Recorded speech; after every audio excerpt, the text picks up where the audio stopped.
கோமதி, ராஜி, மீனா 3 பேரும் மயிலை போய் பார்ப்பாங்க.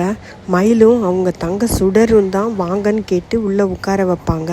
மயிலோட அம்மாவும் அப்பாவும் அங்கே நின்றுக்கிட்டு தான் இருப்பாங்க. ஆனால் வாங்கன்னு ஒரு வார்த்தை கேட்க மாட்டாங்க. 2 பேரும் முறைச்சு பார்த்துக்கிட்டு இருப்பாங்க. முதல்ல கோமதி தான் மயிலுக்கிட்ட பேச ஆரம்பிப்பாங்க. கோமதிக்கு ரொம்ப அழுக வரும்.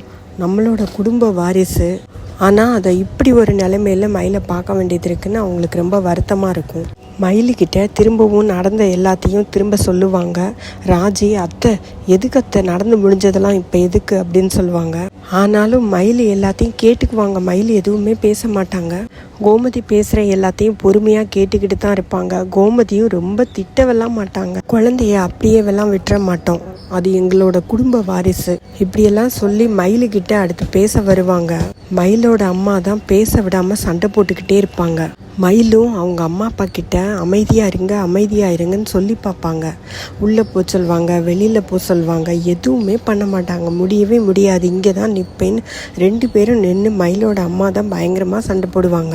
கோமதியும் எவ்வளவோ சொல்லி பார்ப்பாங்க. நீங்கள் பேசி தான் இப்போ உங்கள் பொண்ணோட வாழ்க்கையை கெடுத்துட்டீங்க, இப்படி நிற்கிற அவங்க பொண்ணு அப்படின்னு சொல்லுவாங்க. அதெல்லாம் எங்கள் மயிலோட அம்மாவுக்கு புரிய போகுது. அதனால கடைசியாக மயில் என்ன செய்வாங்கன்னா, மீனா நம்ம உள்ளே போய் உட்காந்து பேசலாம் மீனா அப்படின்னு சொல்லிட்டு அவங்க அத்தை, மீனா, ராஜி 3 பேரையும் மயிலோட ரூமுக்குள்ளே கூட்டிகிட்டு போய் உட்கார வச்சு பேச ஆரம்பிச்சிருவாங்க. பாக்கியமும் அவங்க வீட்டுக்காரரும் வெளியில் நின்றுக்கிட்டு எதுக்கு மயில் இப்படி பண்ணுறா அப்படின்னு சொல்லி பேசிக்கிட்டு இருப்பாங்க. அவ்வளோதாங்க.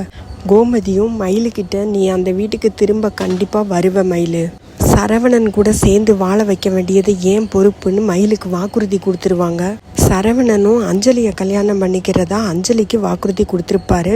இதில் கண்டிப்பாக கோமதியோட வாக்குறுதி தான் ஜெயிக்கும். அஞ்சலி மறுபடியும் தோக்கத்தான் போகிறாங்க. சரவணன் யாருக்கு ஜோடியாக போகிறாருன்னு மறக்காமல் கமெண்ட் செக்ஷனில் சொல்லிடுங்க.